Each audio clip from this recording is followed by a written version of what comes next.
sorry, after I unseat, before I push the right leg out of the back. So static start,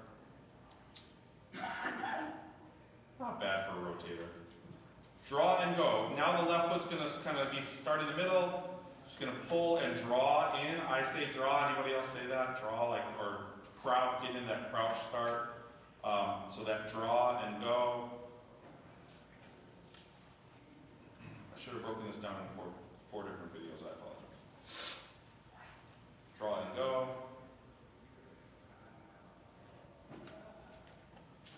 T, draw and go. I started out as a glider in high school, and so that's how I threw this next video. And so this leg kicking up to kind of a T position before pulling this into that crouch or draw position and then extending. Obviously there's some balance things there. You just saw me almost wipe out. And then this is the longest path. So you're going to see like David Storrell, who was our last, currently our last world-class glide athlete, drop in, or Valerie Adams, drop in. And there's a lot of variations on just dropping in. And we'll see a couple of those examples later. Here's what I would say about dropping in. There's a lot of timing involved in dropping in, yes? So if I'm going to start in this standing position and drop in, there's a lot more variables. However, 7-foot circle, from this position I can only accelerate the shot put for 7 feet before it leaves my hand, or if I have really long arms, maybe I let go of it past the toe board, great. But why people drop in is I can create a longer path. Now I've got this path, and even though it isn't in the direction of the throw yet, I'm starting to accelerate the ball on a longer path. Okay, so the idea of rotational shot came around. It was like, hey, physics says if I have a longer time to, get the plane up to speed on the runway, we can take off. Does that make sense? So dropping in, I would say, is most desirable, but it's the most complicated. So I wouldn't start there. I would go there last. Progressions. This is nuanced. I don't want to get into it. But basically, when I think about a progression, I'm thinking about breaking down the movement from a big thing to a small thing in an order. And when I say, hey, let's do our rotational progression, we'll do 90-degree turns, 180-degree turns, 270s, sweep to step, giant step in, wheel. We're going from the back to the front of a throw. Okay? The A drill to recover, pull the right leg underneath to stand throw is a progression. If I'm doing a drill that, hey, I need you to work on fixing this problem, it's a standalone thing to address a single thing. It's probably a part or somewhere would be in a progression, but when I say, hey, I need you to drill this, I'm talking about we need to fix this thing. Here are 3 or 4 things that we could work on specifically for that item. Does that make sense, everyone?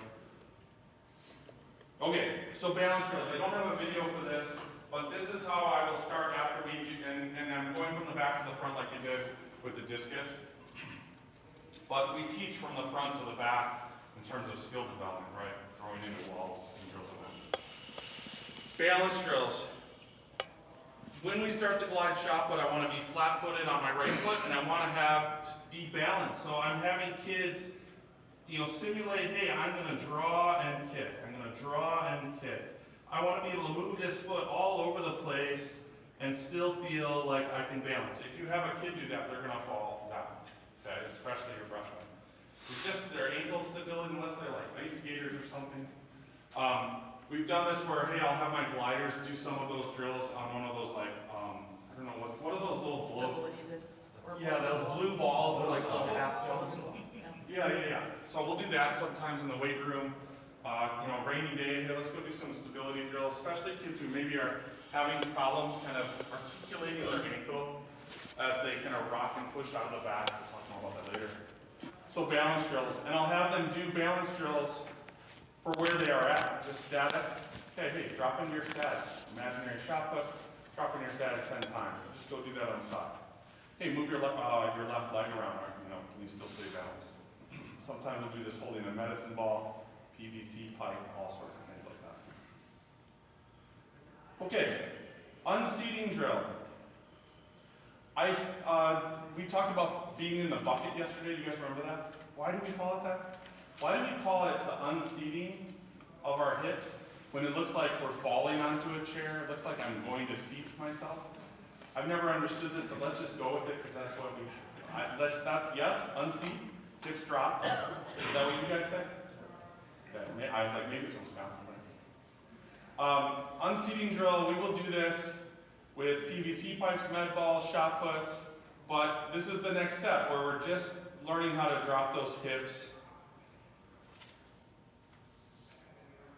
into the ring. And literally all I'm having to do is the sensation of my hips falling like I'm gonna fall on my butt, and then just move your left foot back so you don't fall down on your butt. This is Mary Tyson, Mary Tyson Lappin. This is when she was Mary Tyson. Mary Tyson is one of the strongest humans on planet Earth. She's currently in a position to be on the Olympic weightlifting team. She cleaned, I'm trying to convert 163 kilograms. 358, 356, 59, something like that. Does that sound right? She snatches 120 kilos. I don't know what that is. What's that? 240, 250. I think she's strong. Okay. And she threw it at Winona State. Oh, I purposely put some stuff in here that would give you a Minnesota flavor, so we'll see some Minnesota-ish connections in here. She went to Winona State. She threw for Mike Turton. She was a national discus champion. Then she switched to Indiana State. Through there, ended up throwing the shot put, I don't know, 58, something like that, 59. Went into coaching. She was the coach at UW Oshkosh for a little while. And then decided I have this itch and I need to scratch it. And she stopped coaching and she is really flourishing in the weightlifting world, and I hope she makes the Olympic team. She's so close. This concept of just like building this confidence that the hips have to drop first is so essential. If you have kids start just trying to kick and push out of the back, it's super inefficient. Aaron was nice enough to buy me breakfast, so I probably am like one apple fritter over 300 pounds currently. Just right on the borderline, okay?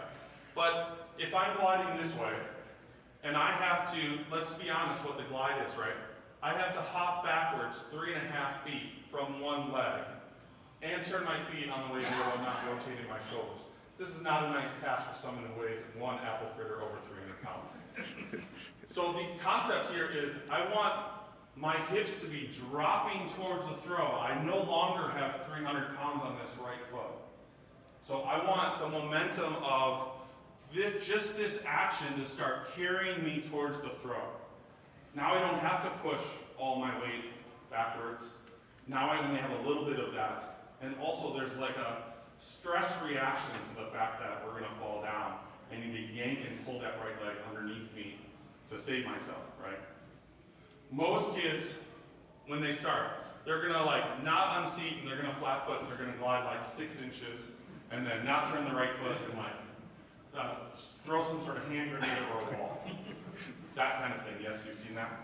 So the unseating part, if you don't train it, they won't do it.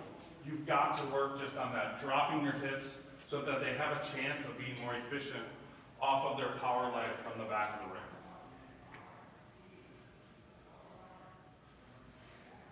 How are we doing on time? Got about 20 minutes left or so. Cool. A drill. How many people do the A drill? So this is a great specific strength drill. Whoops, that video did not play. A drill part 1. We're going to unseat, and then we are going to unseat, block leg kick. Mary's pretty flexible and strong and fast. I'm going to pause this image as really purposeful for me. Erin Dunning, who we're going to see a video later, who threw at the University of Minnesota, was a throws club kid. Her freshman year, she pushed off of her toe out of the back, and she could carry like 2.5 feet of the ring, and she threw from like 2 feet away from the toe board, and then you do we're going to scoot you back 3 feet, so now you're gliding from a 4-foot circle, which just, again, knives in my heart. Please remove them. So we had to get her to push off the heel.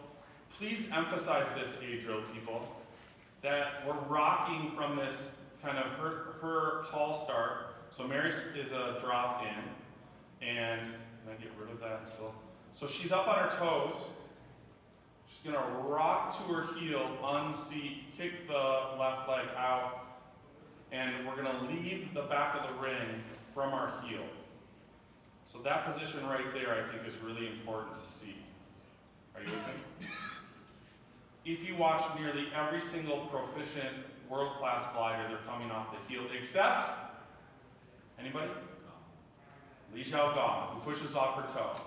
And I don't know what her weight room statistics are. I bet they're good. So we'll just go with, sure, it works for her. She's an Olympic champion and a world champion.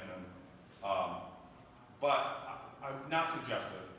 Cool? Everybody else off the heel, well, not everyone, but let's say just majority. Please get kids to come off of that heel. The problem with pushing off the toe, if you allow them to do that, and if you haven't noticed, young coaches, if you haven't ever looked at that, take a video of your kids and pause it right before they do the back of the ring. If they're doing this, I guarantee you they're not making it all the way across the ring. If we do this, our calf is good at doing this, right? That's why we can jump a little bit. Credit cards, 2 credit cards, telephone book, goals, right? But I'm not trying to go up here. I want to get across the ring. So I have got to unseat and start making this force come through the ring rather than up. Because you're going to have young kids that do this and crap, and then you can't get out of those positions very efficiently. So come off the heel is so important. Probably, I would say, the most important thing, and like I was saying yesterday, I do a lot of video analysis, and it's probably the #1 thing I see in developing throwers is that they don't push off the heel. They try to get out of the back off their toe, and it's super inefficient. It causes all sorts of problems in the middle. So then we load or reload. Oh, I did not mean to click that, sorry. We reload, and then, so here's our unseat, kick, reload, push, pull. So when I think about this push-pull action, I'm pushing with the quad, and then I'm pulling with my, basically my groin muscle adductor, pulling the right leg underneath. Kick, push, pull. Left leg kick, right leg push, then pull in this series, or this pretty darn fast kind of reaction period. Now, you're not going to get very far with this because you haven't reloaded. You can't reload from that position, but it's a great specific strength. There's a specific strength movement right there. Have them do a lunge, or if you're having kids do lunges or reverse lunges, have them do them like a glider if they're a glider. Just have it be purposeful. Like, hey, we're gonna lunge, and then we're gonna try to load from our heel and pull that leg underneath, and then repeat down the hallway while you're stuck inside. This has always been my cue for glide: kick, push, pull, kick, push, pull, left leg kick, right leg push, pull. Glide, stop, and power. Oops. Clicked the wrong button. You doing okay? Is my head annoying? That screen thing, man. Yeah, I don't know what happened there. It's a mystery. There's like somebody out on the road selling. They must be worth a lot of money. That's interesting. It's a niche. It's winter carnival time. Check the distance runners. That's the first We place got we went. 7 screens over there. Or vaulters. Oh, and then go right. And then we do fart lights. The Okay, so glide, stop, and power. When we glide to power position, trying to get this right leg pulled underneath. Obviously, there's variances on pulling the right leg all the way underneath, short, long, and long, short. If you have questions about that, we can get into that. But to me, I want to get that right leg across the ring, and more importantly, probably, not only across the ring,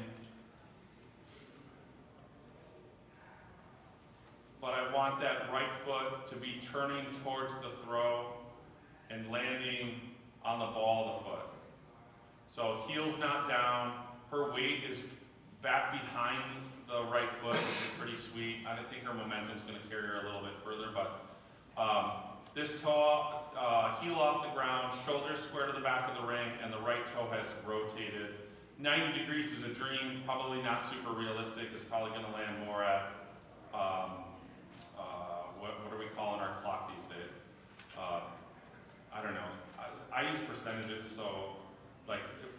at like 70 degrees, does that make sense? Over here somewhere? Is probably toe pointed out here rather than at 90. Especially your average high schooler. Yeah, they're not gonna rotate it that much, so that's a cool dream. And what I usually do with like cues like that, I'm over exaggerating the cue anyway. Get to 90, I'm not stressed that they're not at 90, but if you say, you know, get to 45, they'll sell themselves short at 30.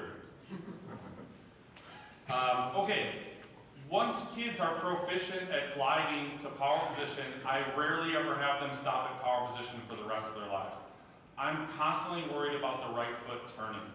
And so we'll do like glide, initiate, right foot. And so this is gonna be glide, initiate, right foot 3 times, turn the right foot. Glide, turn right foot, right knee, right hip as soon as you can. And you could have this be not a pause, but there, and then maybe we'll drop back into power if we want to look at power position. Have kids power check, all those sorts of things. Got it? Questions about glide, stop, and power? And I think Mary kind of half-asses the finish on this, but Do you ever have them partner drill with that? yeah, and I'll show you some examples of that in a little bit. I like It's like partner my- drills. My athlete's favorite drill, I think. You know, and Like it, a hip hop drill. yeah, and I think that, like before a meet, that like there's a camaraderie to that partnership too, where they're like kind of pumping each other up and they're giving each other feedback, and those are great things. So I said this before, drills can be used to reinforce positions, movements, tempo, and certainly help with air correction. And so when we start, and we didn't talk about grip. Someone asked a grip question yesterday to Maggie about gliders, which was mean. you handle it, Chris.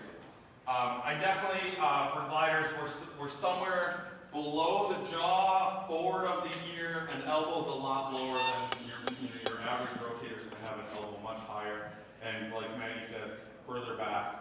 I would say if you're transitioning people from glide to rotational, the first thing I would try to make them comfortable with is stand throwing from a different position rotationally than they're used to this. They're going to have a hard time delivering the ball rotationally from their glide grip.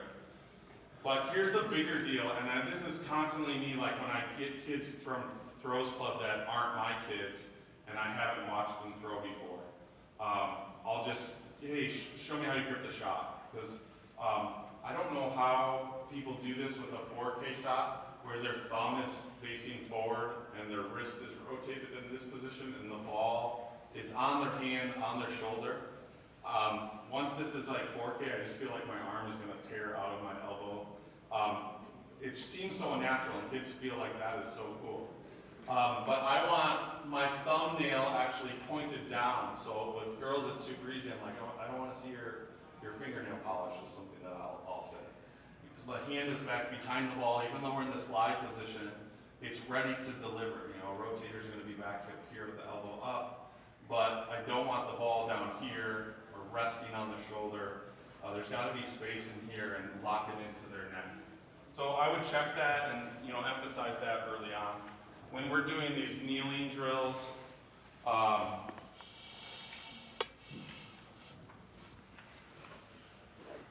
maybe Corinne hold a shot like a glider. About 10 minutes, Joe. Thank you.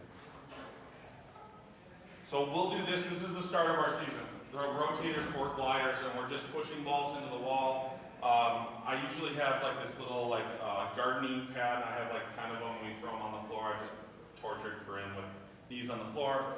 But we're just literally thinking about a little block and push. How do I execute this part of the throw? Oftentimes, kids who move really well have poor mechanics on top, and they just can't efficiently deliver the ball. And if you can build in good habits early on with stuff like this, while you're stuck inside in a hallway, knock these things out. I mean, we'll do a ton of this stuff, where now we're just 2 feet on it, we're standing, but we're not worried about power position. We're just working on delivery. If you've got freshman boys who aren't super strong, don't make them do it with a 12-pound shot, use a 10-pound shot. If you don't have 10-pound shots, have them throw 4Ks and don't call them girl shots. Whatever it takes to kind of get the mechanics into a better position. If we're still trying to figure out new throws, they're going to glide rotation. Oh yeah, what do you do with the grip on the first half? Yeah, I tend to, as long as their elbows high, I feel like that's better than lower. Yeah, and I would say like this, from my position, I teach everyone rotational, I don't show them the glide grip until they decide to switch. So I could see how that could be a dilemma, so make sure you're differentiating for them if you have both going. So then we'll start moving into kind of like a power position. And there's parts of this where, like, I think I have Mary in here, the two-part stand throw where we're turning the hip, opening the left side, but keeping the ball back before we deliver the shot. That kind of thing. You can do that with a medicine ball, a small enough medicine ball. You can do it with 2 hands, but then you're just focused on the hip turning and then delivering. Opening the left side, separate from the head and the ball, is something young kids struggle with a lot. So this 2-part drill where the ball stays back, the eyes stay back, the hip turns, the left arm opens without the head. Those are kind of the essential things to build into your gliders early on. Okay, so here's Erin Dunning. We were talking about her before. This is just a repeat glide drill or 2 double glide drill. We'll do a lot of glides down lines. We'll do it on the track, even though the surface isn't great for turning your feet. Getting those reps in and then giving kids feedback. Having your older kids help younger kids watch them.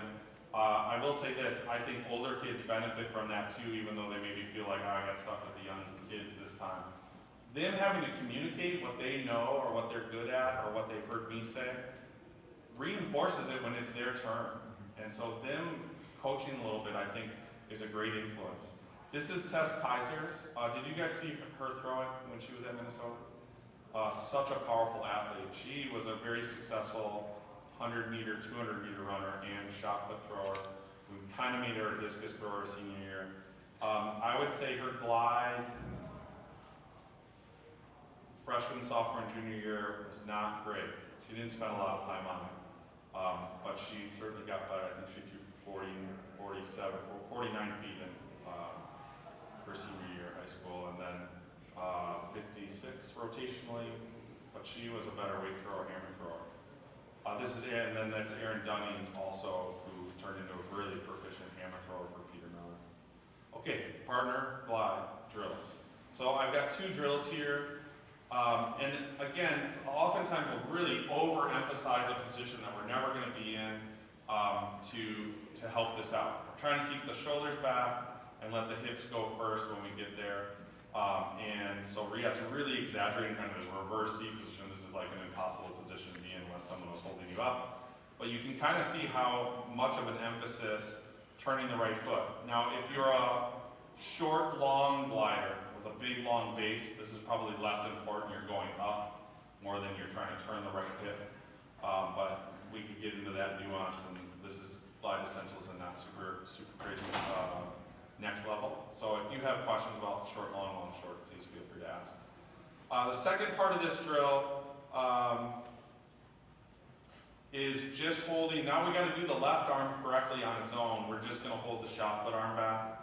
And so letting that left arm have a little bit of freedom when the right hip hits, we got to start opening up the left side. She could probably open her left arm up more, but allowing that left to be free as long as the head stays back, ball stays back.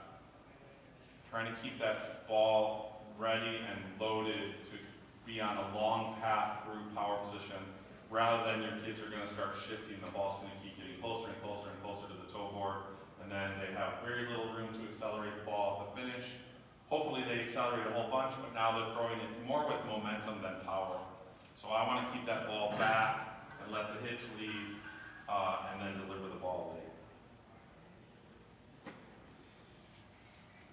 So here's Erin Dunning, and like I said, Erin pushed off her toe as a freshman and came to me in club, and I said, you are such a talented kid, I'd really love to see you push off the heel. I think it's going to be much more efficient. And she was one of those kids, she's like, oh, that'll make me throw farther, I will work on that. And she got pretty proficient at it her senior year at 47 feet. The state meet was a great performance for her, PR at the most important time. Off the heel. She did a great job keeping the ball back for as long as she possibly can. Yesterday I said this, I don't know how many, we were close. all, like, videos like this, there's piles of them on my YouTube channel, all free resources if you guys need stuff. There's pro technical models where we're just pausing it at these certain, kind of critical moments. Then there's also another playlist of just high school kids, because sometimes they feel more mortal and maybe accessible to show your kids. That's the dream. Oh my gosh, this kid's doing it. That's pretty darn good. Maybe that's a goal, rather than, I'm not Brian Krause, or I'm short. Something like that. So then they lose the sense of the pack. And then lots of drills. All those drills that I put in here are also on there. Hey, there's Maggie. Thank you, PR. Click on it. So Al Feuerbach, when I first started gliding, my high school coach gave me a VHS tape of Randy Matson, and I played that tape until it popped off the spool on one end. It couldn't go rewind and play any longer. It said, I'm done. And that was so cool. Push it off the tongue. Then I saw a thing, this is pre-YouTube, right? I'm old. I saw a Al Feuerbach clip, and I was like, he's doing something different. And I said, Coach, I saw this Al Feuerbach. And so we went and I don't know what the heck he found. Somehow he found some sort of reel-to-reel, Super 8 or something like that. And we watched it in this back health room, and let's try to do some of that. And so Al Feuerbach kind of became my high school model until I switched to rotational shot. Rocks, pushes off the heel. He really starts turning the right foot early. He lands at 90, which is kind of crazy. Almost over-exaggerated, it's pretty hard to do. Right knee really turns kind of in between short, long, and long, short. But nevertheless, does a lot of good things. And a shorter guy, so I felt maybe. Al Feuerbach's a sound guy for NBC Sports and does the Sunday Night Football. Do you have any suggestions for helping athletes land with both feet at the same time in a glide? Okay, that's a great question. I think that is an over-exaggeration of what actually happens. And it's a great coaching point to try to get them to land both feet at the same time. But let's watch who I think is the greatest shot put ever, and certainly the greatest glider ever, because we don't count some things that happen in certain periods of time in my head. But if you watch Val, she doesn't land both feet at the same time. And David Storrell was nice enough, we have the X on X, and David walked me through this throw. So if you're a Pro X member, you can hear David and I talking about this throw. Then he said, don't, in his sweet German accent, and he felt so bad that his English was so bad, and I said, I know zero German, you're doing a hell of a job. But we talked about, no, we're gonna land right, left. I would say for short, long, people who throw from a big base, it's less important. They're using the left leg almost as like a pole vault pole. That block is the thing that we're gonna go up and over to deliver the ball. And for long, short, I'm saying the glide is long and the base is small. Does that make sense? Probably more important to get the left foot down, because we're trying to turn the right knee, and it's hard to turn the right knee without this foot on the ground. It's really hard, right? But as soon as this is down, it's really easy to turn my right foot. And so, to your point, if you're gonna have him drill it, great. If you look at the video in slow-mo, be okay that it's not landing at the same exact time. The number one thing I see in video analysis for the left leg coming down late is that they kick it too high. So they're doing something like this, where they're kicking it, or they're not kicking it, they're extending it bent. And so then, what comes up must come down later, right? As opposed to literally, I want to karate break the toe board in half. A drill, get the left foot down, because that's the only thing that's going to catch it from falling. But then also just think about a lower left leg path to glide to it. Be okay if it's not at the same time. drill it like it has to be at the same time because it won't be in a real throw. Is that fair? Other questions?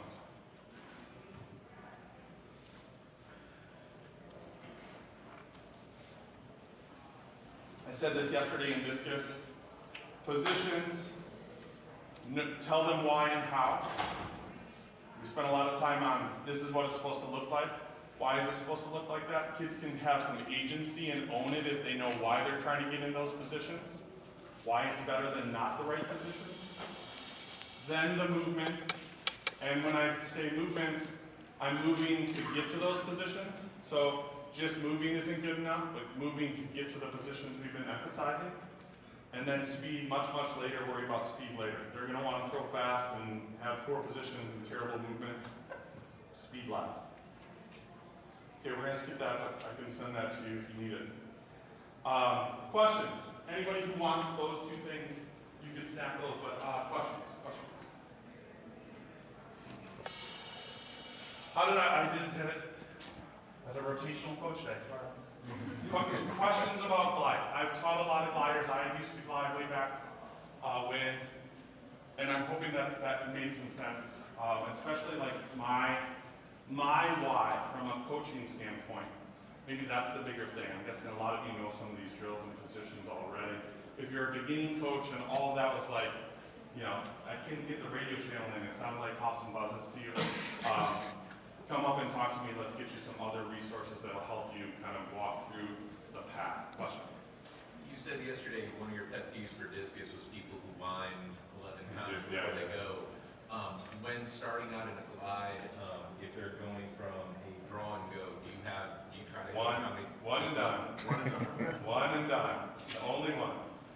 Mostly because this, and then you do have this kid, the kid that's like doing their taxes down in the bottom, or like down here, and I'm thinking, yeah, and then they're like, and to me, I'm like, you're this quad and your hip mobility, it's like under tension for a long time, and like, let's not say we're building up lactic acid, but you know what I'm saying? Like we are small burst athletes. Get them out of that position as quickly as possible. Good question. Thank you. Anybody else?